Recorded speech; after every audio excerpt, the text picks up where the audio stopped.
அப்படிங்கிறதுனுடைய எல்லைகளை எல்லாம் கடக்க வேண்டியது இருக்கு. சரி, அதை பற்றி நாம் பேச நீண்டு போயிருந்து நினைக்கிறேன்.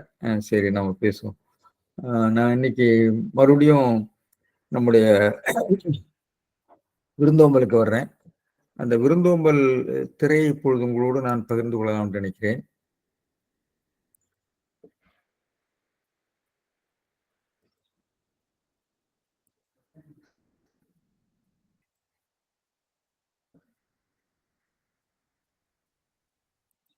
வந்து விட்டதுன்னு நினைக்கிறேன்.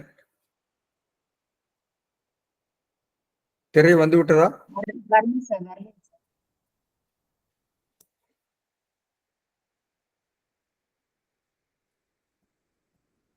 எனக்கு இன்னும் இல்ல, கிடைக்கல.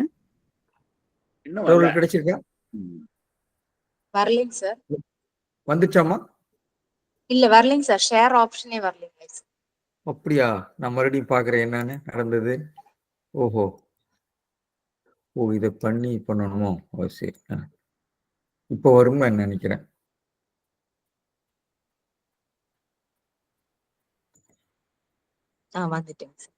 வந்துச்சாமா? சார் நாகரத்ன சார் வந்துச்சா? வந்திருக்கு சார். சரி சரி, நன்றி சார், நன்றி சார். பெருசு கொடுத்துக்கிறேன். இன்றைக்கு சில செய்திகள் பேராசிரியர் மாதையன் இருக்கிறார், அவர்கள் இருக்கிறது ரொம்ப நல்லது. அதாவது இந்த திருக்குறளை வந்து நம்ம ஒத்தத்த திருக்குறளை பார்க்கிற போது ஒரு திருக்குறள் ஒரு ஒரு நாகரிக வளர்ச்சியில ஒரு பெரிய அடியெடுத்து வைப்பு, ஒரு பெரிய படிக்கல் என்று நாம பார்க்கிறோம்.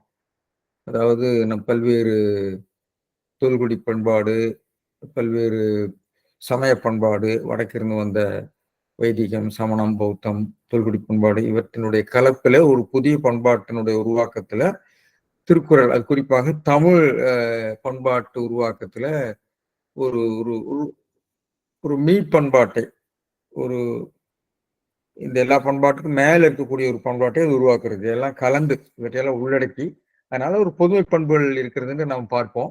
அந்த பொதுமை பண்புகள்ல பல பண்பாட்டு வடிவங்களிலிருந்து அவர் பலவற்றையும் அவர் இணைத்துக் கொள்கிறார். அதுல ஒரு பொதுமை, அவருடைய பார்வையில ஒரு பொதுமை இருக்கிறது என்று பார்க்கிறோம்.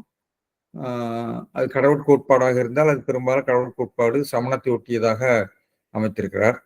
ஆனால் அந்த கோட்பாட்டை நீங்கள் எப்படி வேணுமானாலும் உங்களுக்கு ஏற்ப விளங்கிக் கொள்கிற முறையிலும் சொல்லாட்சிகளை அமைத்திருக்கிறார். அந்த சொல்லாட்சிகளை ரொம்ப கவனமா இருக்கிறார். திருவள்ளுவருடைய சொல்லாட்சி பல்வேறு கோணங்களில் ஆராய கொண்டிருக்கிறது. இது மாதிரி சமுதாய அமைப்பை வந்து பெரும்பாலும் அறநூல்களில் இருந்து எடுத்திருக்கிறார். மனு முதலிய நூல்களில் இருந்து அவர் எடுத்திருக்கிறார் சொன்னால் மனு முதலிய நூல்களில் இருக்கக்கூடிய கட்டமைப்புகளை எல்லாம், அந்த மாடல்ஸ் சொல்ல இல்லையா, மாதிரிகளை எல்லாம் எடுத்திருக்கிறார். அதனுடைய அடிப்படை தத்துவங்களை அவர் எடுத்திருக்கிறாரா என்றால் அதான் நம்ம ஆராய்ந்து தான் சொல்ல வேண்டும். ஏனென்றால் மனு முதலியவற்றினுடைய நோக்கம் வந்து ஒரு வர்ண ஆசிரம அடிப்படையிலே இருக்கிறது. இவர் அது மாறுபட்டு ஒரு பொதுமையைத்தான் எடுத்திருக்கிறார். அதை பரிமையாளர்கள் போன்றவர்களே தெளிவாக சுட்டி காட்டியிருக்கிறார். எனவே ஒரு மாடல்ஸ் எடுத்துக்கலாம், நம்ம வந்து ஒரு மாதிரிகளை எடுத்திருக்கிறார். அப்படி வந்து நான் அறநூல்களிலிருந்து திருவள்ளுவர் எடுத்திருக்கிறார், தர்மசாஸ்திரங்களுடைய ஒரு படிதான் திருக்குறள் என்று நாகசாமி அவர்கள் சொல்கிற போது அப்படி நாம் புரிந்து கொள்ள வேண்டும். அதனுடைய மாடல்ஸ் எடுத்திருக்கிறார். நம்ம நிறைய பேர் அதை வந்து விமர்சனம் செய்கிற போது வேற மாதிரி விமர்சனம் செய்யறாங்க. அதை நாம் புரிந்து கொள்ள வேண்டும். அந்த தர்மசாஸ்திர மாதிரிகள், பல பண்பாட்டுகள் இருக்கக்கூடிய சில நல்ல மாதிரிகளை அவர் எடுத்திருக்கிறார். அந்த முறையில இந்த அறத்துப்பால்ல பல கட்டமைப்புகள்லாம் வந்து ஒரு மாதிரி அறநூல்களிலே சொல்லப்பட்டிருக்கிறார். அது எல்லா அறநூல்களிலிருந்து எடுத்திருப்பார், பொதுமையைத்தான் எடுத்திருப்பார். அது நம்முடைய எடுத்திருக்கிற போது குறிப்பாக நம்ம விருந்தோம்பலை பற்றி பேசுகிறது. விருந்தோம்பல் எல்லா பண்பாட்டிலையும் உண்டு. ஆனால் விருந்தோம்பலை அவர் கட்டமைக்கிற விதம் நம்முடைய ஒரு தர்மசாஸ்திர கட்டமைப்பு, ஒரு மாடல்ல இருந்து அமைச்சிருக்கிறார். அந்த கோணத்துல நம்ம புரிந்து கொள்ள வேண்டும். தத்துவ நிலையிலே அவர் வந்து தத்துவத்தில் நம்ம முன்பே அதை பற்றி பேசியிருக்கிறோம். தத்துவ நிலையில அவர் குறிப்பாக தத்துவ பொருள்களிலே வழக்கமாக இறைவன், உயிர், உலகம் என்றுதான் பேசுவார்கள். இவர் அந்த இடத்துல அறத்தை கொண்டு வந்து வைத்து விடுகிறார். அவருடைய தத்துவார்த்த, அவருடைய பதார்த்தங்கள்ல அறம் என்பதே பதார்த்தமாக மாறிவிடுகிறது என்று நாம் பார்க்கிறோம். அதை நாம் நம்முடைய முத்துமோகன் போன்றவர்கள் நன்றாக அதை எடுத்து பேசியிருக்கிறார்கள். எப்படி திருக்குறள்ல ஒரு மெட்டாபிசிக்கல் கேட்டகரியாவே வந்து அறம், ரைட்டியஸ்னஸ் என்று சொல்லப்படுகிற கோட்பாடு வந்து விடுகிறது. அதை மையமாக வைத்துக்கொண்டு மற்றவற்றை கட்டமைக்கிறார் என்று அவர் சொல்றாரு. அது முக்கியமான ஒரு பார்வை. அதாவது திருக்குறளுடைய தத்துவ பார்வையை பார்க்கிற போது அது அறத்தை மையப்படுத்துகிற ஒரு தத்துவ பார்வை என்று பார்க்கிறோம். அதே மாதிரி நம்முடைய பொருட்பால் எடுத்துக்கொண்டால் அவருடைய பொருட்பாலுடைய கோட்பாடுகள் பெரும்பாலும் அர்த்த சாஸ்திரம் போன்ற அந்த நூல்களில் இருக்கக்கூடிய பல கருத்துக்களுடைய சாரங்களை எடுத்திருக்கிறார். அப்படியே அவர் எடுத்துக்கொண்டிருக்கிறார்லாம் சொல்ல முடியாது, ஆனால் பலவற்றை எடுத்திருக்கிறார். உதாரணமாக வந்து இந்த வரி வாங்குறது, உள்கு பொருளும் ஒன்னார் தெருகுறளும், அது மாதிரி பல செய்திகள்லாம் இருக்கின்றன. இன்னும் இந்த பெண்கள் உடைய பங்கு இதையெல்லாம் பற்றி பேசுகிற போது அவர் தர்மசாஸ்திர அந்த அர்த்த சாஸ்திர கோட்பாடுகள் சொல்கிறார். அதை நம்ம அங்க வரும்போது பேசலாம். எனவே இன்பத்துப்பால்ல அவர் ஒரு தமிழ் மரபைத்தான் முன்னிறுத்துகிற மாதிரி அமைத்திருக்கிறார். இதையெல்லாம் வந்து நம்ம தெளிவாக பெருமையாளர் போன்றவர் சொல்லியிருக்கிறார்கள். அதைத்தான் நான் வேறு சொல்லாட்சியிலே உங்களுக்கு சொல்கிறேன். எதற்கு சொல்கிறேன் சொன்னால், இங்கே இந்த அதிகாரத்துல அவர் வேள்வி என்ற ஒரு சொல்லை பயன்படுத்துகிறார் திருக்குறள்ல.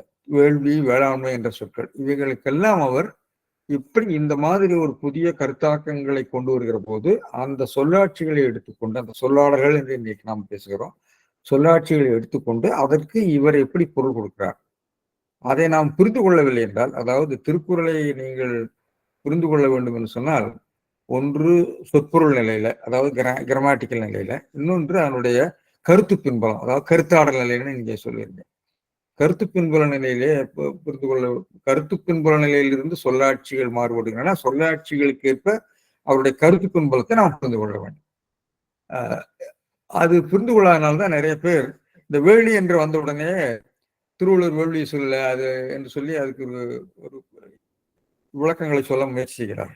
சரி, அதை நம்ம பார்ப்போம். அது இன்றைக்கு நான் பேச இருக்கிற 3 திருக்குறள்லயே அந்த கருத்து வருகிறது.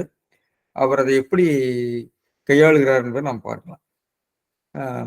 இப்ப இன்றைக்கு நாம் பார்க்கிறது 86, 87, 88 மூன்றையும் பார்க்கலாம்னு நான் நினைக்கிறேன். 86ல செல்விருந்து ஓம்பி வருவிருந்து பார்த்திருப்பான் நல்விருந்து வானத்தவர்க்கு. செல்விருந்து ஓம்பி வருவிருந்து பார்த்திருப்பான் நல்விருந்து வானத்தவர்க்கு. ரொம்ப சாதாரணமான ஒரு விஷயம்தான். இது ஒரு குறள் வடிவத்திலே அமைத்திருக்கிறார். அதுல சொல்லாட்சிகளுடைய சிறப்புலாம் இருக்கிறது. செல்விருந்து ஓம்பி வருவிருந்து பார்த்திருப்பான் நல்விருந்து வானத்தவர். இதுல மணக்கோடவர் என்ன அதுக்கு பொருள் சொல்றாருன்னா, செல் விருந்துங்கிறது வந்த விருந்தினரை, செல் விருந்துன்னு சொன்னா தன்னிடம் வந்த விருந்தினரை எடுக்கிறார். வந்த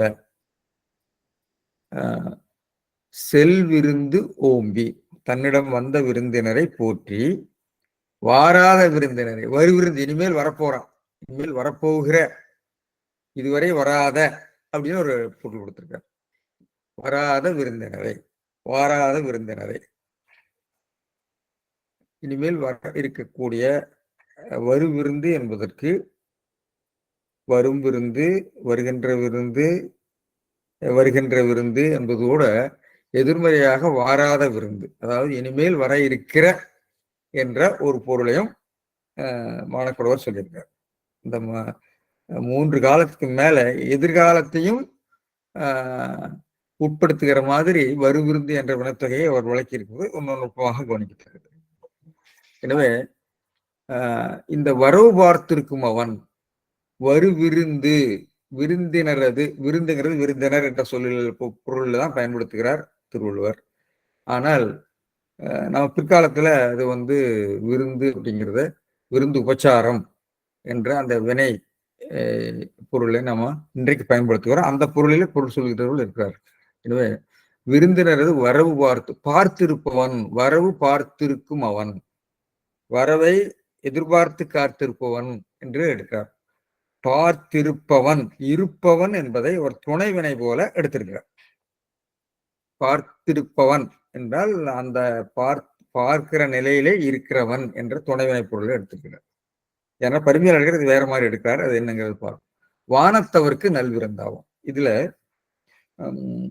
வானத்தவர்க்கு நல்விருந்து ஆவான், அவன் விருந்தினனாக போவான் என்று சொல்லியிருக்கிறார். இந்த பொருளினுடைய மையத்தை பரிமையாளர்கள் அப்படியே தழுவிக் கொள்கிறார். அது பாருங்க, வரவு பார்த்தல் என்பதற்கு விருந்தின்றி உண்ணாமை. அதாவது அவன் யாராவது இன்னைக்கு வரமாட்டாங்களா, வந்ததுக்கு பிறகு உண்ணலாம் என்று காத்திருப்பான் என்று சொல்றார். நாட்டு பழக்க வழக்கங்களை எல்லாம் நம்ம பேசணும். குறிப்பாக சில பல பழைய காலத்துல எல்லாம் இரவு நேரங்கள்ல கதவை திறந்து வேறு யாராவது வந்திருக்கிறார்களா, வந்து உணவுக்காக காத்திருக்கிறார்களா என்று பார்த்து விட்டு கதவை அடைப்பார்கள் என்றெல்லாம் நம்ம படித்திருக்கிறோம். எனவே அந்த மாதிரி ஒரு பண்பாட்டைத்தான் அவர் நம்முடைய திருவள்ளுவர் அதை சொல்லுகிறார். இதிலிருந்து நம்ம அந்த பழைய பண்பாட்டினுடைய வடிவங்களை எல்லாம் கூட நாம யூகிக்க முடியும். சரி, பரிமையாளர்களுக்கு போவோம். இதுல 2 விஷயங்கள் இருக்கிறது. செல்விருந்து வருவிருந்து என்பதனுடைய இலக்கண நிலை, இன்னொன்று வானத்தவர்க்கு நல்விருந்து என்ற ஒரு கருத்து நிலை. இந்த 2மே உட்கொண்டுதான் பழைய உரையாசிரியர்கள் உரை சொல்கிறார்கள். இதை நம்ம கவனிக்க வேண்டும். செல்விருந்து பரிமையாளர் எப்படி சொல்றாருன்னு பார்ப்போம். செல்விருந்து ஓம்பி வருவிருந்து பார்த்திருப்பான். தன்கண் சென்ற விருந்தினர்னு எடுத்திருக்காரு. அவரு வருவிருந்துன்னு எடுத்தாரு. தன்கண் சென்ற விருந்தினரை, செல் விருந்தினருக்கு சென்ற விருந்தினரை எடுத்துட்டாரு. அங்க அவர் வருவிருந்துன்னு சொன்னார். சரி, பேணி தன்கண் சென்ற விருந்தினனை பேணி, பின் வரு விருந்துங்கிறது செல்லக்கடவ விருந்துன்னு இருக்கிறார். வரு விருந்துங்கிறதுக்கு செல் அப்படிங்கிற பொருள் எடுத்து கொடுக்குறார். வரு அப்படிங்கிறதுக்கு செல் என்று சொல்வதற்கும் பொருள் வேறுபாடு இருக்கிறது. வந்தான் என்றால் பேசுவன் பக்கத்திலே வருவது. சென்றான் என்பது படுக்கையில 3ஆம் இடத்துல செல்வது. இந்த வேறுபாடு ரொம்ப முக்கியம். இன்றைய தமிழையும் இருக்கு. எங்கிட்ட வந்தான், உங்ககிட்ட வந்தான், அவங்ககிட்ட போனான், அவங்ககிட்ட சென்றான், அவங்ககிட்ட போனான்னு நம்ம சொல்லுவோம். எனவே இந்த வினை பகுதிகளே இடத்தை வரையறுத்து விடுகின்றன. அதை பற்றி நாம் பேசணும். அதுக்கு ஏன்னா இந்த பொருள் சொல்லிட்டு போறோம். தன்கண் சென்ற விருந்தினரை, எனவே வரு விருந்து அப்படிங்கிறதுக்கு சென்ற விருந்துன்னு பொருள் எழுதுகிறார். செல்ல வேண்டிய செல்லத்தக்க விருந்தை பார்த்து தான் அதனோடு உண்ண இருப்பான். உண்ண இருப்பான் என்பதற்கு காத்திருப்பான் அல்லது அவனோடு அமர்வான் என்ற பொருள் எடுக்கிறார். மணக்குழவர் இருப்பான் என்பதை ஒரு துணை வினை போல எடுத்தார். பரிமையாளர் இருந்த இடத்துல உண்ண இருப்பான், உண்பதற்கு காத்திருப்பவன் அல்லது உண்பதற்கு கூட அமர்பவன். அவனோடு உண்ண, அவனோடு அமர்வான், 2 பொருள் எடுக்கலாம். சரி, வானத்தவர்க்கு நல்விருந்து. மறுபிறப்பில் தேவனாய் வானில் உள்ளார்க்கு நல்விருந்து ஆவான். ஆம். அப்போ அடுத்த பிறப்பில் அவன் பிறக்கிற போது தேவனாக போவான், அவன் தேவர்களுக்கு விருந்தாக இருப்பான் என்று சொல்கிறார். இது நம்முடைய வீரயுக பாடல்களிலே வீரர்களும் அப்படி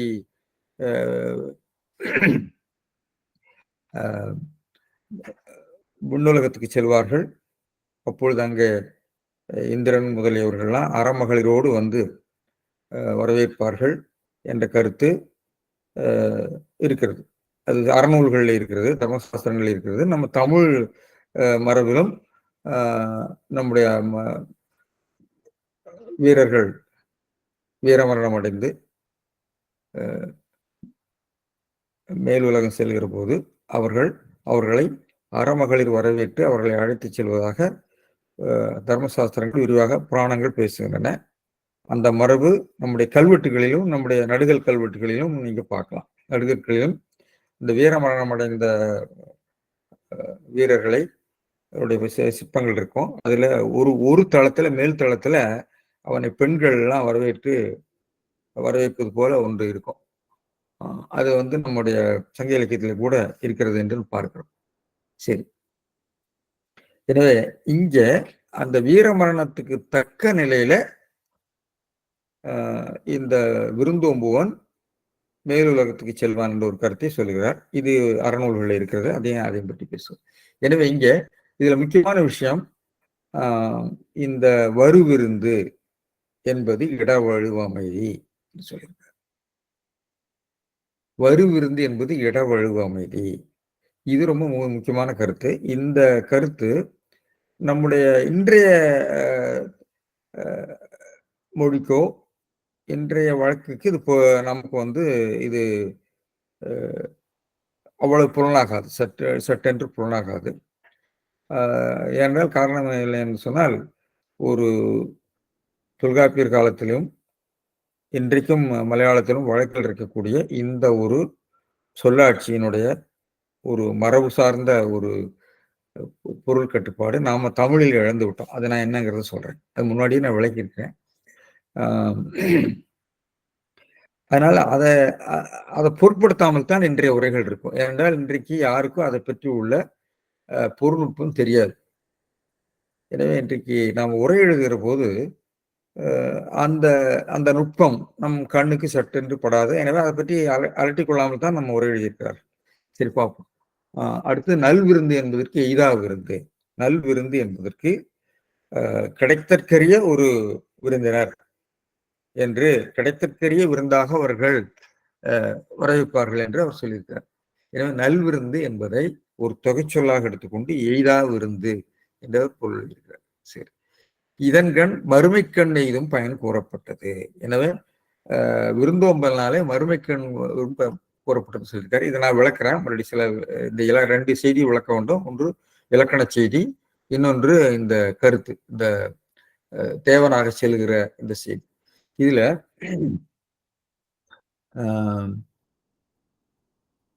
வரதராசனார் பெரும்பாலும் மூவானுடைய பொழிப்புரை பெரும்பாலும் பரிமேலழகரை ஒட்டியே செல்லும் என்பது நான் சொல்லியிருக்கிறேன். பாருங்க, வந்த விருந்தினரை போற்றி அனுப்பிவிட்டு வரும் விருந்தினரை எதிர்பார்த்திருப்போம்னு அவர் கொஞ்சம் வேற மாதிரி நம்ம இன்றைய மொழியில் எழுதியிருக்கார். வந்த விருந்தினரை போற்றி அனுப்பிவிட்டு செல்விருந்துங்கிறதுக்கு வந்த விருந்தினரைன்னு அவர் மாத்திருக்காரு. அவர் செல்லக்கடவைன்னு மாத்துறாரு. செல்லங்கிறத அப்படியே வைத்துக்கொண்டு வரு விருந்தைத்தான் செல்லக்கடவைன்னு அவர் மாத்துறாரு.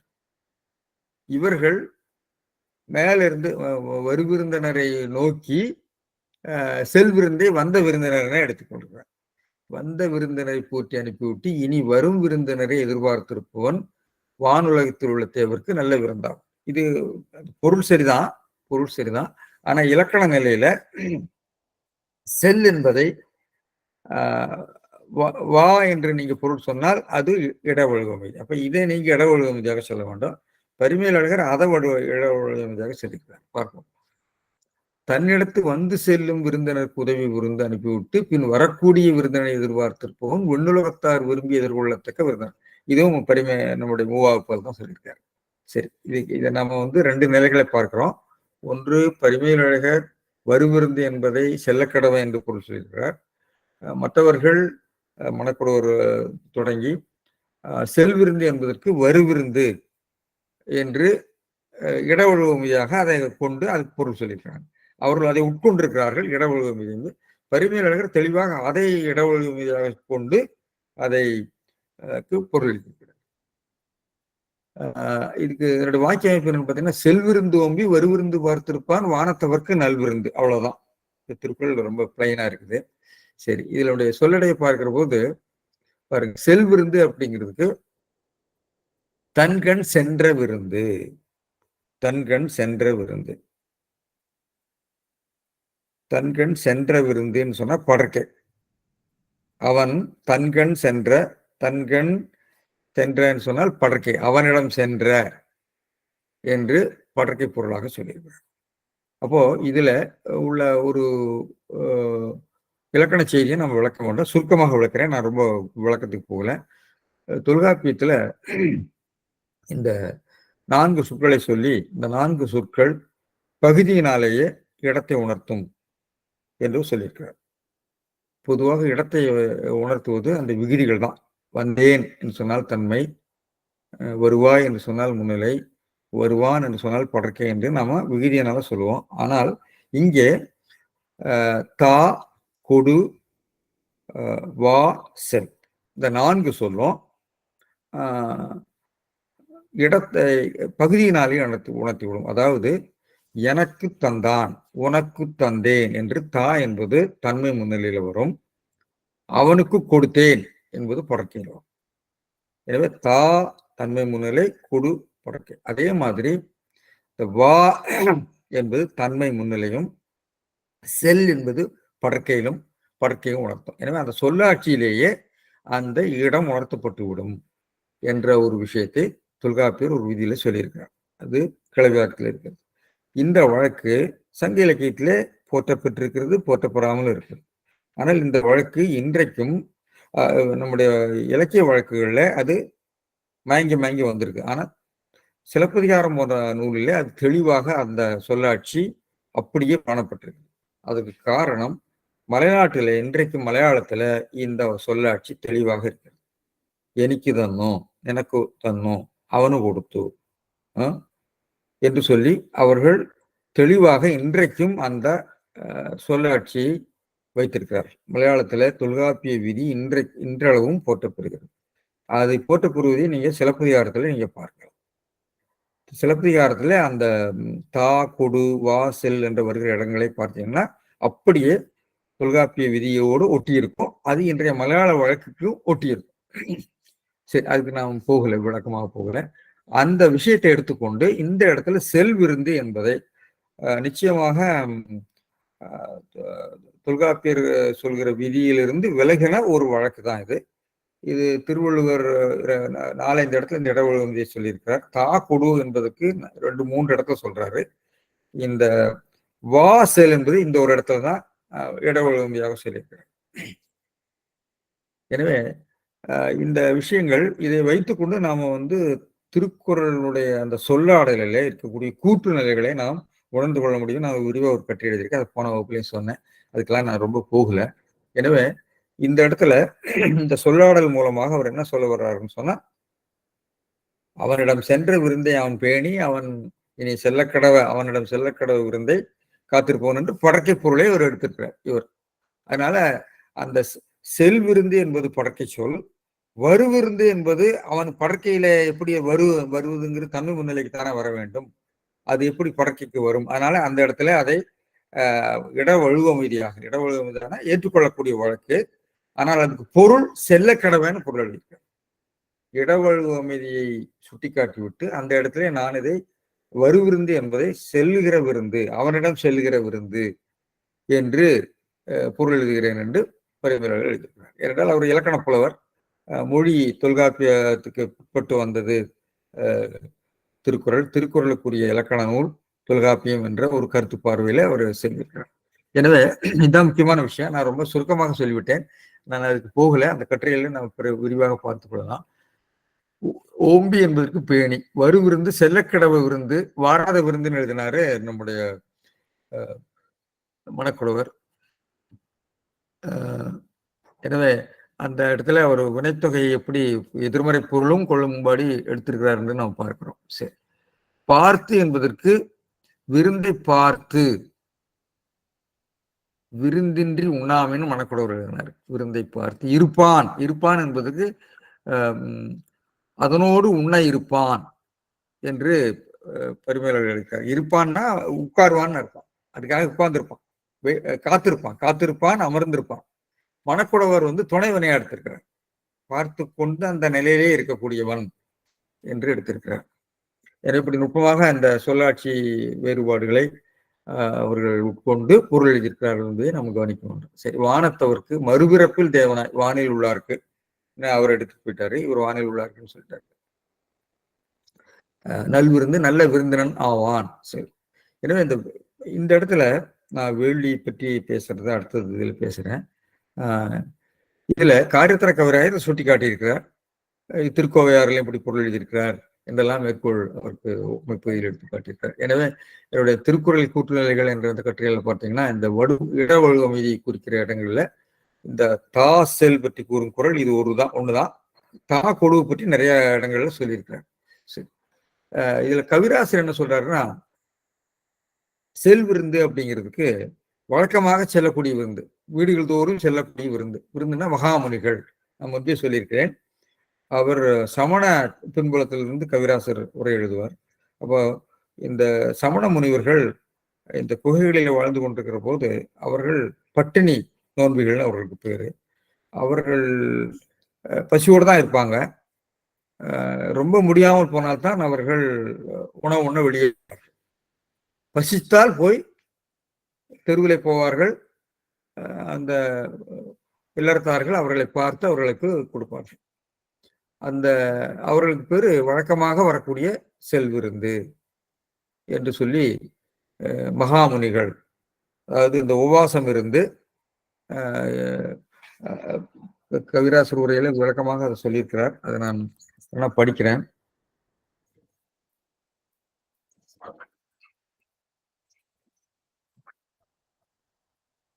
செல்விருந்து தவம் செய்வதற்கு சாதகமாயிருக்கின்ற சரீரத்தை காப்பாற்றிக் கொள்வதற்காக சிறிது உணவு தேவையானபடியில் அதை சில நாட்களுக்கு ஒரு முறை இல்லறத்தாரிடமிருந்து ஏற்று உண்பதற்காக அவர்கள் வசிக்கும் வீதியில் செல்லுகின்ற மகாமுனிகள் ரிஷி. அதனால்தான் இவர்கள் ஆகாரத்திற்காக செல்வது சரியாமார்க்கம் போதல் எனப்படும்.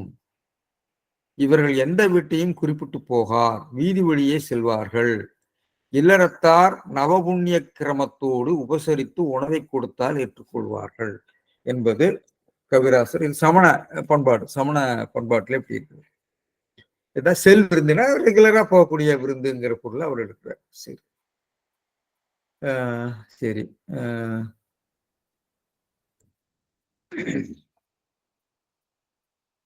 அடுத்தது என்ன சொல்லணும்,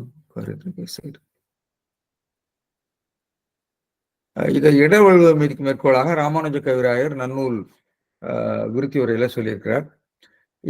இப்போ இந்த விளக்கத்தை நான் ஓரளவுதான் சொல்லியிருக்கேன். இலக்கண விளக்கம் நான் அதிகம் போகல. இந்த இலக்கண வருவிருந்து செல்விருந்து போன்றவற்றினுடைய இலக்கண விதிமீறல்களை பற்றிய கவலைப்படாமல் இன்றைய உரையாசிரியர்கள் உரை எழுதியிருக்கிறார்கள். எனவே உரை வேறுபாடுகள் வருவதற்கு ஒரு உரையாசிரியனுடைய பின்னணி அறிவு ரொம்ப முக்கிய இடம் வகிக்கிறது என்பதற்கு இது ஒரு எடுத்துக்காட்டாக அமைகிறது. இதை பற்றி ஒன்றுமே தெரியாதவர்கள் இதை அலட்டிக் கொள்ளாமல் உரை எழுதலாம். அப்படித்தான் பல உரைகள் இருக்கின்றன. சரி, அடுத்தது இந்த வானத்தவர்க்கு நல்விருந்து என்ற கருத்து. வானத்தவர்க்கு நல்விருந்து என்ற கருத்து நான் அதை போன வகுப்புலையும் நான் சொன்னேன். அது நம்முடைய அறநூல்கள் எல்லாம் இருக்கிறது. சிவதர்மோத்தரத்திலிருந்து நான் சொன்னேன், அவர்கள் சிவலோகம் அடைவார்கள் சொல்கிறார். அதாவது தக்க பாத்திரத்துக்கு பிச்சையிட்டால் அவர்கள் சிவலோகம் அடைவார்கள் என்று சொல்லியிருக்கார். தம்மனை அடைந்த யோகர் தமது அடி பணிந்து தாமும் மெய்மையே ஆளும் ஈசன் இவர் என இட்ட பிச்சை வெம்மைய நரகந்தன்னில் வீழ்ந்த தங் குலத்தை மீட்டு மெய்மையே சிவலோகத்துள் இருத்திடும் வியப்பெண் வேறே என்று சொல்லி 16ஆம் நூற்றாண்டுல மொழிபெயர்க்கப்பட்ட சிவதர்மோத்தரத்தில் இருக்கிறது. அது 7ஆம் நூற்றாண்டு வாக்கில் வடமொழியில் எழுதப்பட்ட ஒரு நூல் என்று பார்க்கிறோம். இதை அழகாக தணிக புராணத்துல கச்சியப்ப முனிவர் அகத்திய அருள் பொருட்படலம் என்ற இதில் மொழிபெயர்த்திருக்கிறார். இது 18ஆம் நூற்றாண்டுல மொழிபெயர்த்திருக்கிறார். இதை நம்முடைய தண்டபாணி தேசியர் ஐயா கூட மேற்கோள் காட்டியிருக்கிறார். ஆனால் வருமிடம் அந்த நூலெல்லாம் குறிப்பிடல. நான் ரொம்ப காலம் இது எங்க இருந்து வருகிறது என்று எனக்கு தெரியவில்லை. இதுல நாங்க தணிக புராணத்தை படித்து மொழிபெயர்க்க தொடங்கிய போதுதான் இது இங்க இருக்கிறது என்று எனக்கு தெரிய வந்தது. அதனால சொல்றேன், ஈசனாதியருக்கு அளித்த வீழ் ஒன்று, வீழ்னா ஒரு பருக்கை ஒன்றற்கு 200 எனும் ஆண்டு தேசுலாம் சிவபுரத்திருப்பார். ஒரு பருக்கைக்கு இவ்வளவு ஆண்டுகள் இருப்பாருன்னு சொல்றார். செழுங்கருணை நெய் ததிகூடில் பேசும் வான்பயன் தசமடங்காம். இன்னும் கருணை நெய், நெய்ச்சோறு, தயிர் சோறு எல்லாம் சேர்த்து போட்டா அது 10 மடங்கா கூடும். பெருஞ்சுவைய சொன்றியின் பேதம் வாசனோலை ஆதிகட்கு 100,000 வரிசையின் உயிரிழக்கும். இன்னும் ரொம்ப நல்ல மனமுள்ள சுவையூட்டிய உணவுகள் எல்லாம் கொடுக்கின்றவர்களுக்கு இன்னும் அது பல மடங்கு பெருகும்னு சொல்லியிருக்காரு. எனவே இந்த கருத்து நம்முடைய சிந்தனை மரபுல இருக்கிறது. இதைத்தான் திருவள்ளுவர் சொல்லியிருக்கிறார் என்று நாம பார்க்கிறோம். எப்படி வீரமரணம் அடைந்தவர்கள் விண்ணுலகிலே தேவர்களாலே வரவேற்கப்படுவார்களோ அதை போல விருந்தோம்புகிறவர்களும் ஏற்றுக்கொள்வார்கள் என்று சொல்லி ஒரு கருத்து நம்முடைய அறநூல்களில் இருக்கிறது. அதை தான் திருவள்ளுவர் பதிவு செய்திருக்கிறார். சரி, இதோடு நம்ம நிறுத்திக்கொண்டு அடுத்த திருக்குறள், அடுத்த 2 திருக்குறளும் ஒரு குறிப்பிட்ட கருத்தாக்கத்தை மையப்படுத்தியவை. நான் இந்த இடத்துல முடியும். அடுத்த திருக்குறள் 87. அடுத்தது, இணை துணைத்து என்பது ஒன்று இல்லை, விருந்தின் துணை துணை வேள்வி பயன். இணை துணைத்து என்பது ஒன்று இல்லை, விருந்தின் துணை துணை வேள்வி பயன். இதனுடைய அமைப்பு என்னன்னா, வேள்வி பயன் இணை துணைத்து என்பது ஒன்று இல்லை, வேள்வி பயன் இணை துணைத்து என்பது ஒன்று இல்லை, விருந்தின் துணை துணை. இது 2 வாக்கியமா இருக்கு. அதாவது வேள்வி பயன் என்று சொன்ன விருந்தோம்புகிற வேள்வி, விருந்தோம்பலாகிய வேள்வி. இந்த இடத்துல நம்ம சொன்ன அந்த சொற்பொருள் வளர்ச்சி. வேள்வி என்பது ஒரு மேல்நிலை சொல். வேள்வி என்றால் நாம் நினைக்கிற மாதிரி அந்த வேத வழி மட்டும் இல்லை, எல்லாவற்றையும் சொல்லக்கூடிய ஒரு பொது சொல், மேல்நிலை சொல். வேள்வி என்பதை நாம நீங்க இப்ப அதை தமிழ் அகராதியிலே பார்க்கலாம். வேள்வி என்றால் நாம் நினைக்கிற வேள்வி மட்டும் கிடையாது. அதாவது நாம் எல்லாரும் நினைக்கிற இந்த யஜ்ஞம், யாகம், தீ வளர்த்து செய்யக்கூடியது மட்டும் இல்லை. வேள்வி என்பது ஐவகை வேள்வி. ஐவகை வேள்வி என்று சொல்கிற போது வழக்கமாக நாம சொல்லக்கூடிய வேள்வி என்பது 5 வகையாக சொல்லப்படும். கடவுளுக்கு வேள்வி, பிரம்ம வேள்வி, பூத வேள்வி, மானிட வேள்வி, தென்புலத்தார் வேள்வி என்பது 50 வேள்வின்னு சொல்லி நம்ம முன்னாடி பார்த்துருக்கோம். இது தர்மசாஸ்திரங்கள் இருக்குது. மானிட வேள்விங்கிறது மனுஷ யஜ்ஞம். மனுஷ யஜ்ஞம்னு சொல்றதா விருந்தோம்பு. கடவுள் வேள்வி தேவர்களுக்கு செய்யக்கூடியது, பிரம்ம வேள்வி அந்த தீவேட்டு செய்யக்கூடியது, பூத வேள்வி என்பது அந்த காக்கைக்கு பலியிடுவது போன்ற அந்த வேள்விகள், மானிட வேள்வி என்பது மனிதருக்கு சோறிடுதல், தென்புலத்தார் வேள்வி என்பது புதிர்கடல் என்று 5 வகை வேள்வி. அந்த 5 வகை வேள்வியை பிற்காலத்துல இந்த வேள்வி என்று சொல்லி 5 வகை யாகம், அதாவது இந்த வேள்வி என்ற சொல்லாட்சி எப்படி விரிவு பெறுகிறதுன்னு பார்க்கலாம். வடமொழியிலும் விரிவு பெற்றிருக்கு, தமிழிலும். கர்மயாகம், தவயாகம், செவயாகம், தியான யாகம், ஞான யாகம். இது சிவதர்மத்தில் இருந்தால் அவங்களும் தமிழுக்கு சேர்ந்து கொடுத்துருக்கு. அதாவது நீங்க ஆன்மீக பயிற்சி செய்கின்றவர்கள் செய்யக்கூடிய கர்மயோகங்கள், தவத்தாலே செய்யக்கூடிய அது, அப்புறம் ஜபம் செய்யறதும் ஒரு யஜ்ஞம், ஜப யஜ்ஞம் சொல்றாங்க. தியானம் பண்றதும் ஒரு யஜ்ஞம். அப்புறம் ஞான நூல்களை கற்று அவற்றை வெளிப்படுத்துவது ஒரு யஜ்ஞம். எனவே யஜ்ஞம் என்றால் முயற்சி என்ற பொது பொருளை பெற்றுவிட்டது. எனவே இங்கே திருவள்ளுவர் வேள்வி என்பதை விருந்தோம்பல் வேள்வி என்ற பொருளை பயன்படுத்துகிறார். பொது சொல்லாக, மேல்நிலை சொல்லாக பயன்படுத்துகிறார். அதனாலதான் பாருங்க, நம்ம மறுபடியும் வருவோம். எனவே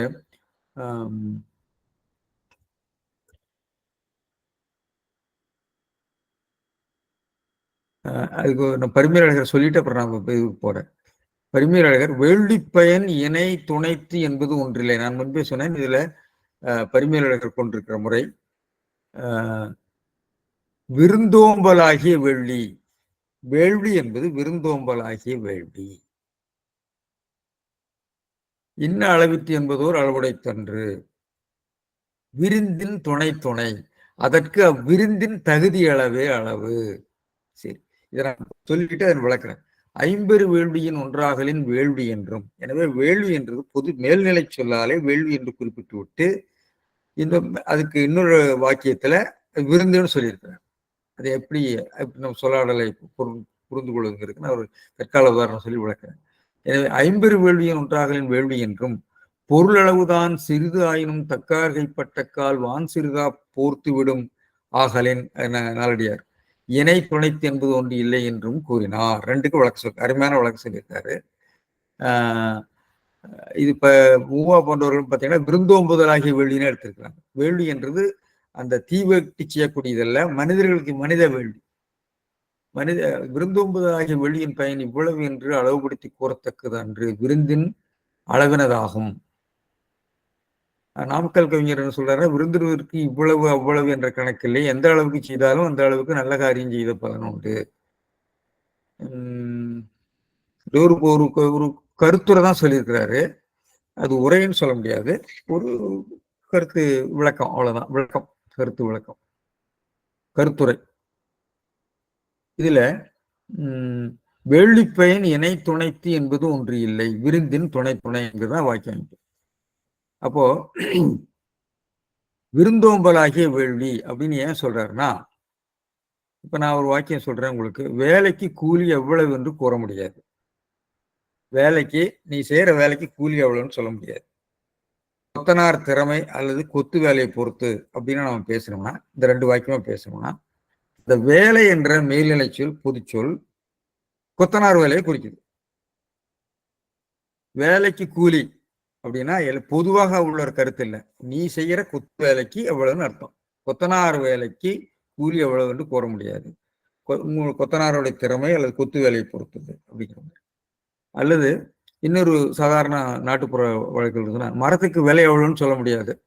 பணம் சேகரி இருந்தா அதுக்கு விலை கிடைக்கும்.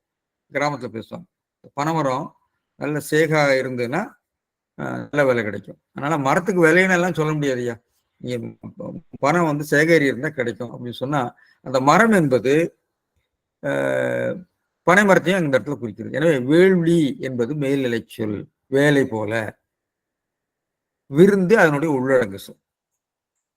எனவே இந்த இடத்துல திருக்குறளை நீங்க பார்க்க வேண்டியது, வேள்வி பயன் இணை துணைத்து என்பது ஒன்று இல்லைன்னு சொல்லும்போது, வேள்வி பயன்னா நம்ம தீவேட்டு செய்யக்கூடிய வேள்வி பயன் என்ற பொதுவை அந்த குறிக்கல, விருந்தோம்பலாகிய வேள்வி. அதனால்தான் உரையாசிரியர்கள் தெளிவாக அதை பரிமையாளர்கள் தெளிவாக எழுதியிருக்கிறார். மேல்நிலை சொல்லை ஆண்டு அதை விருந்தோம்பலாகிய வேள்வி பயன், அதனுடைய கீழடங்கு சொல்லையும் பயன்படுத்தியிருக்கிறார். வேள்வி பல வகைப்படும், அதுல விருந்தோம்பலும் ஒன்று. ஆனால் வேள்வி என்பதை நாம் வெறும் தீவேட்டு செய்யக்கூடிய யஜ்ஞம் என்ற பொருளில மட்டும் பொருள் புரிந்து கொண்டால், நாம பொருள் சொல்றதுல இடர்பாடு ஏற்பட்டு அதற்கு பலவாறு விளக்கங்களும் அப்படியெல்லாம் இல்லை, திருவள்ளுவர் அதெல்லாம் சொல்லல என்றெல்லாம் சொல்லி நாம விளக்கங்களுக்கு போக வேண்டியிருக்கோம். எனவே தெளிவாக இதை வந்து எப்படி பொருள் உரை சொல்லியிருக்காருன்னு பாருங்க. விருந்தோம்பலாகிய வேள்வி பயன். எனவே வேள்வி பயன் இணை துணைத்து, இணைன இவ்வளவு அளவு, துணைனா துணைத்துங்கிறது குறிப்பன என்பது என்று ஒன்று சொல்ல முடியாது. அதுவும் அழகா சொல்லியிருப்பாரு. ஒரு அளவுன்னு அர்த்தம். ஒன்றுங்கிறது ஒரு அளவு, அது ஆகுபேர். இணை துணைத்து என்பது ஒரு அளவு இல்லை என்று சொல்ல முடியாது.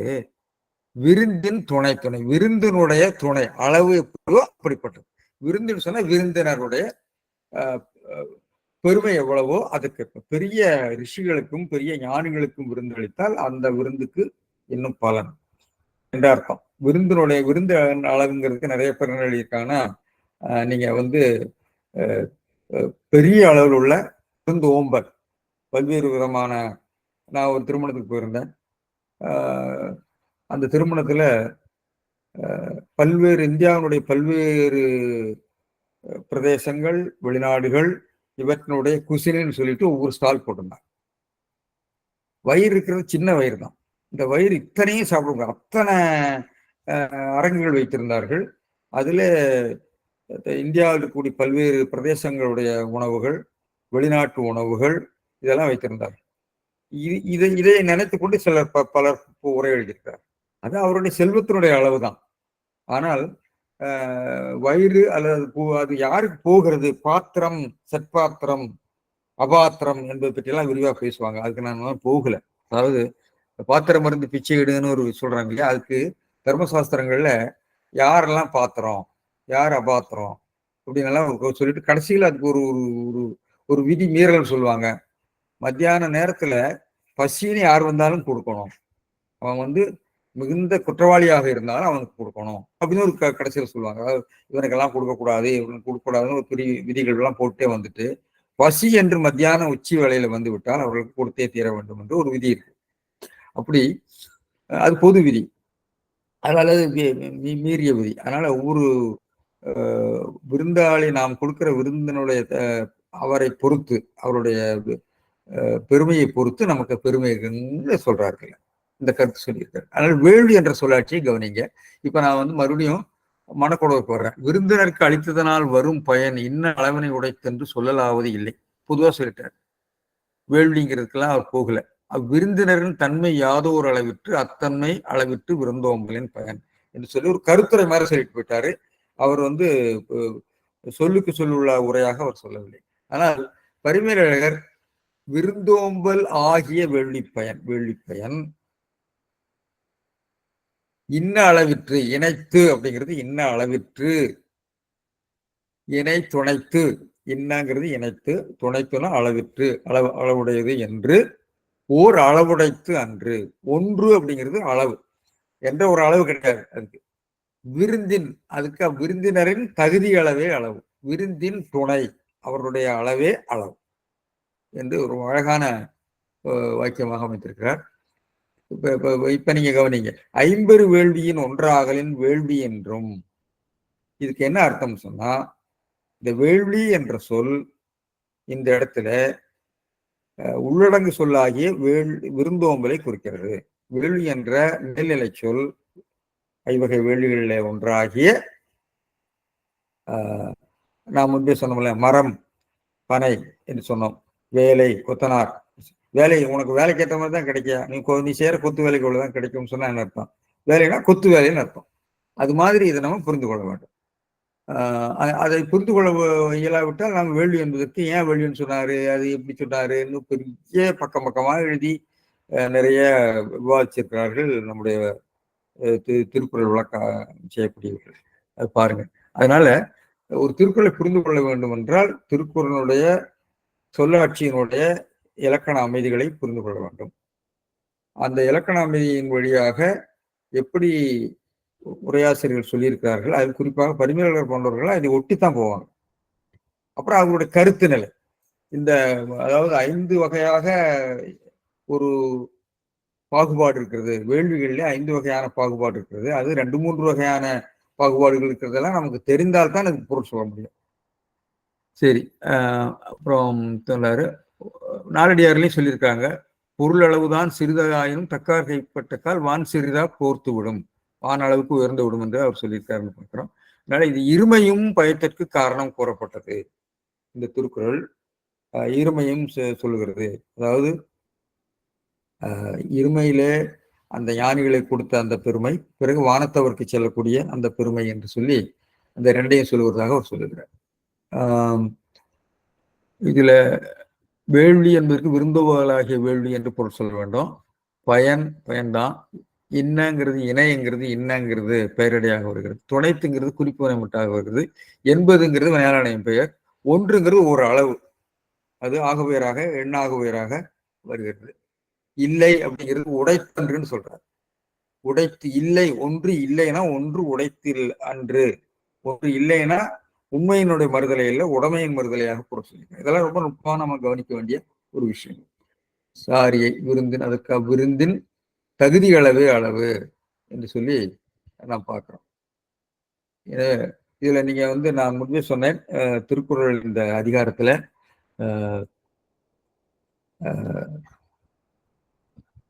அடுத்த திருக்குறளை நான் சொல்ல நினைக்கிறேன், நேரம் இல்லை நினைக்கிறேன். நம்ம அடுத்த வகுப்புல தொடர்ந்து பேசலாம். இதுல அதாவது இந்த அதிகாரத்துல திருவள்ளுவர் உழவனை பார்த்து சொல்கிறார், நீ விருந்தோம்பினால் உன்னுடைய நிலத்துக்கு விதையே போட வேண்டாம்னு சொல்கிறார். வணிகர்களை பார்த்து உன் வீட்டிலே லட்சுமி வருவாள்னு சொல்கிறார்.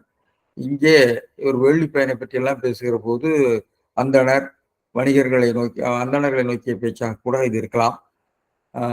எனவே ஒவ்வொரு சொல்லாடலிலும் அவர் யாரை நோக்கி பேசுகிறார் என்பதை நாம குறிப்பாக யூகிக்கலாம் என்று எனக்கு தோன்கிறது.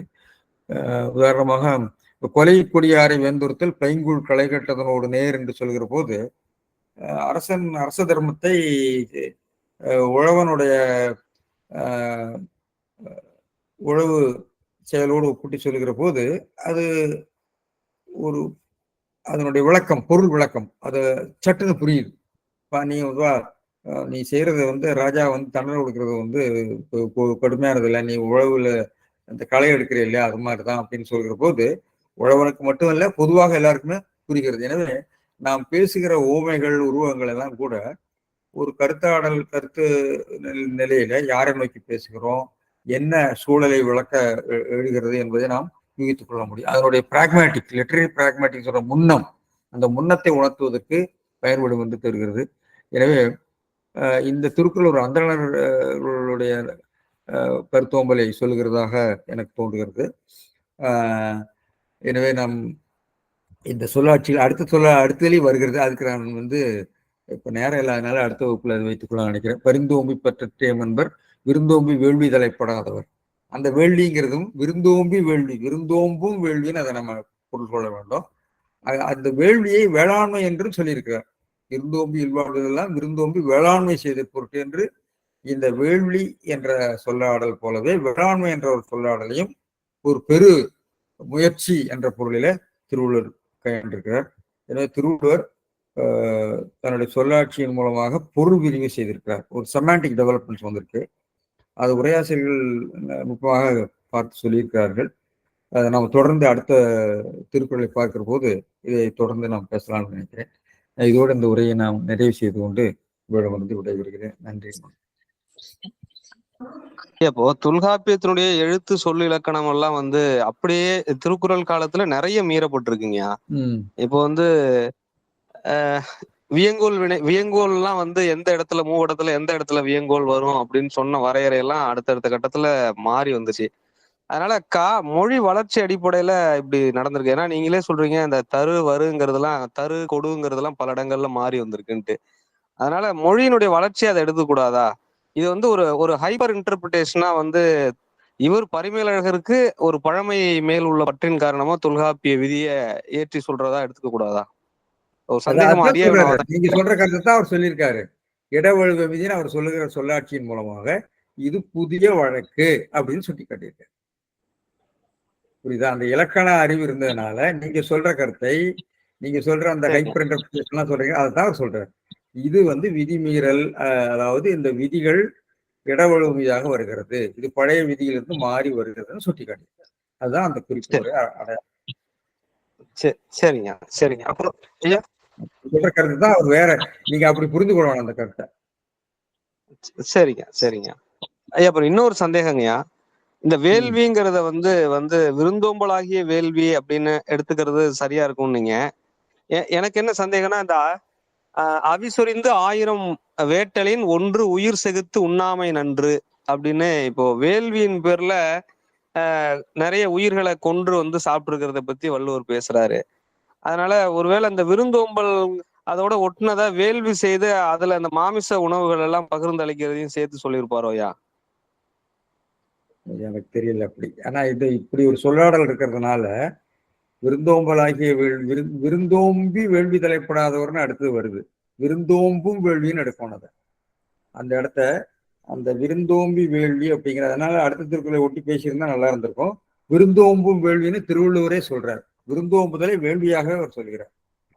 விருந்தோம்புதல் வேள்விங்கிறதுனால வேள்வி யஜ்ஞம் பண்ணி பசுமாமிசத்தை எல்லாம் கொடுத்தாங்கன்னு நம்ம பண்ண முடியாது. சரி, ஏன்னா இப்ப மணிமேகலை ஆபுத்திரன் கதையெல்லாம் அப்படி வர்றதுனால அப்படி ஒரு இல்ல, அதான் நான் சொல்றேன். வேள்வி என்ற சொல்லாட்சி நீங்க பார்க்கணும். வேள்வி என்ற சொல்லாட்சி நீங்க கர்மசாஸ்திரங்களிலேயே வேள்வி என்பது அதாவது தீவேட்டு எரியோம்புதலை மட்டும் குறிக்காமல் இந்த 5 செயல்பாடுகளையும் வேள்வி என்ற சொல்லாலே குறிப்பிட்டிருக்கிறார். எனவே வேள்வி என்ற சொல், யஜ்ஞம் என்ற சொல் பொருள் விரிவு பெற்று விட்டது வடமொழியிலேயே. அந்த பொருள் விரிவு தான் தமிழிலும் இருக்கிறது. நன்றியா, ரொம்ப நன்றிங்க. வேற வினாக்கள் இருந்தால் தயவு செய்து கேட்கவும். ராமானுஜ சார் ஏதோ கேட்கப்படக்கூடும். இல்ல ஒண்ணு சொல்ல விரும்புறேன். இந்த வேள்வின்றது வந்து அந்த இடத்துக்கு ஏற்ப, கால மாறுதல்களுக்கு ஏற்ப புது புது அர்த்தங்களை வந்து, பொருள்களை வந்து வாங்கி கொள்ளும். உதாரணமா காந்தியடிகளுடைய சத்தியாகிரகம், அவருடைய அகிம்சை போராட்டம், இத வந்து வேள்வின்னு தான் சொல்லுவாங்க. அந்த வேள்வி, அதாவது ஒரு கொள்கையின் மீது உள்ள பற்றின் காரணமாக அதை விடாமல் கடைபிடிக்கக்கூடிய ஒரு சொல் வேள்வி. அந்த வேள்வி வந்து இடத்துக்கு ஏத்த மாதிரி கொஞ்சம் வித்தியாசமான ஒரு அர்த்தத்தை அது எடுத்துக்கிறோம் அப்படின்றது என்னுடைய கருத்து. இல்ல, நீ பேராசிரியர் ராமானுஜர் சொன்னோட எனக்கு சட்னியாடு நம்முடைய பாரதியார் வந்து தேசபக்தி என்ற வேள்வியில் என்ற சொல்லாட்சியை தேசபக்தி என்ற வேள்வியில் சொல்லுவார். ஆமா, அது ஆகுதி செய்ய தயாராக இருக்கக்கூடிய எண்ணற்ற தொண்டர்கள் எல்லாம் அவர் பேசுவாரு. அதனால தேசபக்தியே அவர் வேள்வியா சொல்றார். யஜ்ஞம்னா ஒரு பெரிய முயற்சின்னு அர்த்தம், பெருமுயற்சி.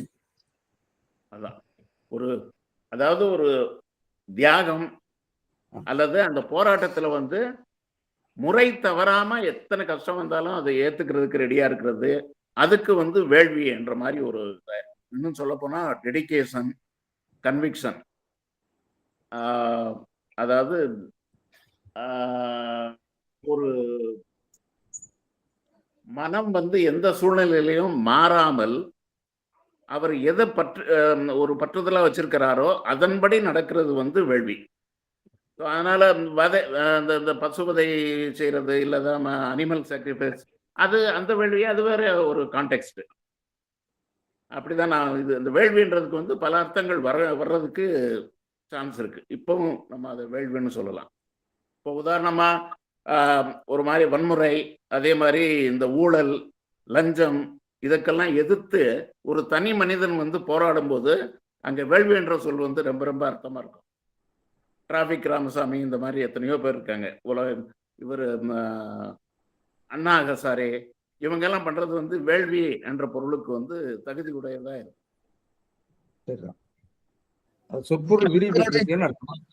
ஆமா. இன்னொன்னு காட்சி மாதிரி வருதுயா, செல்விருந்து ஓம்பி வருவிருந்து பார்த்திருப்பான் நல்விருந்து வானத்தவருக்கு. அந்த நீங்க சொன்ன அந்த தர்மசாஸ்திர வரையறைக்கு உள்ள எப்படி எல்லாம் ஒருத்தரும் அவங்க சமண சமயமோ அல்லது சைவ சமயமோ வேறு சமயமோ அதை தழிவு இருக்கக்கூடியவங்க வந்து அவங்க பார்க்குற பார்வையை, பெர்ஸ்பெக்டிவ் வந்து அதுக்கேற்ற மாதிரி மாறும். ஆனா இப்ப இன்னைக்குள்ள இதுல நான் பார்க்கும்போது என்ன வருதுன்னா கொஞ்சம் காமிக்கலா இருக்கும். செல்விருந்து அப்படின்றத நல்லா சாப்பாடு கொடுத்து உபசரிச்சு, சரி நீங்க போயிட்டு வரலான்றது அவர் எந்திரிக்கும் போது அப்ப பார்க்கலாமா அப்படின்னு சொல்லும் போது அவர் செல்றாரு. அதனால ஏற்கனவே அந்த விருந்தை அனுபவித்து செல்பவர் செல்விருந்து. வருவிருந்து வந்து இனிமே வரலாம், அவர் யாருன்றது நமக்கு தெரியாது. அதுக்காக இவர் வந்து காத்திருக்கிறார். ஏன் காத்திருக்கிறாருன்னா, விருந்தோம்பலை வந்து அவர் ஒரு வேள்வியாவே நினைக்கிறாரு. முகம் சுளிக்காம, அந்த கடைசி பாட்டுல வரும், அது நீங்க வரும்போது நீங்க என்னன்னு சொல்லுவீங்க, மோப்பக்குளையும் அனிச்சம் முகந்திருந்து நோக்கக்குளையும் விருந்து அப்படின்னு கடைசி பாட்டு ஒண்ணு வருது. அடுத்து வருது. ஆமா, அந்த இதுல வச்சு பார்க்கும்போது செல்விருந்துன்றதுக்கு வந்து எனக்கு அந்த திரைப்பட காட்சி மாதிரி அது அப்படி அவர் எந்திரிச்சு அவருடைய பொருள்கள் எல்லாம் எடுத்துட்டு போறது. இதுல எனக்கு ஒரு சந்தேகம், அது வேற ஒரு கான்டெக்ட்ல கேட்கலாம்னு நினைச்சேன். விருந்தோம்பல் எப்படியெல்லாம் இருக்கும்னு சொல்றாரு வள்ளுவர். அந்த விருந்தை ஏற்றுக்கொள்கிறவர்கள் வந்து எப்படி நடந்துக்கிறணும் அப்படின்றத பத்தி அவர் எதுவும் சொல்லியிருக்காரா அப்படின்றது ஒரு வினா. அதான் மோப்ப குழையும் நீங்க சொல்லிட்டீங்களா? நீங்களே சொல்லியாச்சு கடைசியில. லாஸ்ட்ல ஒரே ஒரு சொல்லி நான் முடிச்சிடுறேன். இன்னைக்கு நிலைமையில நான் வந்து ஒரு ரெஸ்டாரண்ட் நடத்துறேன்னு வச்சுக்கோங்க, திருக்குறளையே ஒரு விளம்பரமா நான் பயன்படுத்தேன். முன்னாடி வந்து அந்த குறளை வந்து எழுதி பெருசா போட்டுருவேன். நம்ம இதுல எல்லாம் பஸ்ஸுகள்ல அங்கே இங்கே ஹாலில் எல்லாம் எங்கேயோ போட்டிருக்காங்கல்ல, அந்த மாதிரி ஒரு நல்ல ரெஸ்டாரண்ட்டுக்கு முன்னாடி இந்த திருக்குறளை போட்டால் ரொம்ப நல்லா இருக்கும். செல்விருந்து ஓம்பி வருவிருந்து பார்த்திருப்பான் நல்விருந்து வானத்தவருக்கு அப்படின்னா கொஞ்சம் காமிக்கலா நான் சொல்றேன். பட் அதுக்கும் ஒரு இது இருக்கு.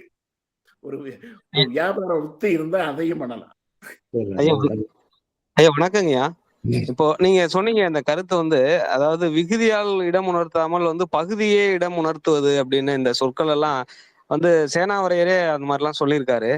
இப்போ இந்த 4 சொல்லுதான் அந்த மாதிரி பகுதியால வந்து இடம் உணர்த்துமாங்கய்யா? இது மாதிரி மொழியில இன்னும் நிறைய சொல்லு இருக்குங்களாயா ஐயா? மொழி இவரு அகராதித்துறை வல்லுநர் மாதையனை எல்லாம் இருக்காங்கன்னு நினைக்கிறேன். ஐயா கொஞ்சம் விளக்குனாங்க கூட நல்லா இருக்கும். அதாவது இந்த 4 சொல் மட்டும்தான் பகுதியால் இருந்து இடம் உணர்த்துமா? ஏன் இதை மட்டும் தொல்காப்பியர் வந்து குறிப்பிட்டிருக்காருங்க? அப்படி இந்த 4 சொல்லுக்கும் அவ்வளவு தனி சிறப்புங்களா? மொழியில வேற சொல் அது மாதிரி இருந்தா ஏதாவது சொல்லுங்கய்யா, தெரிஞ்சுக்கிறோம்.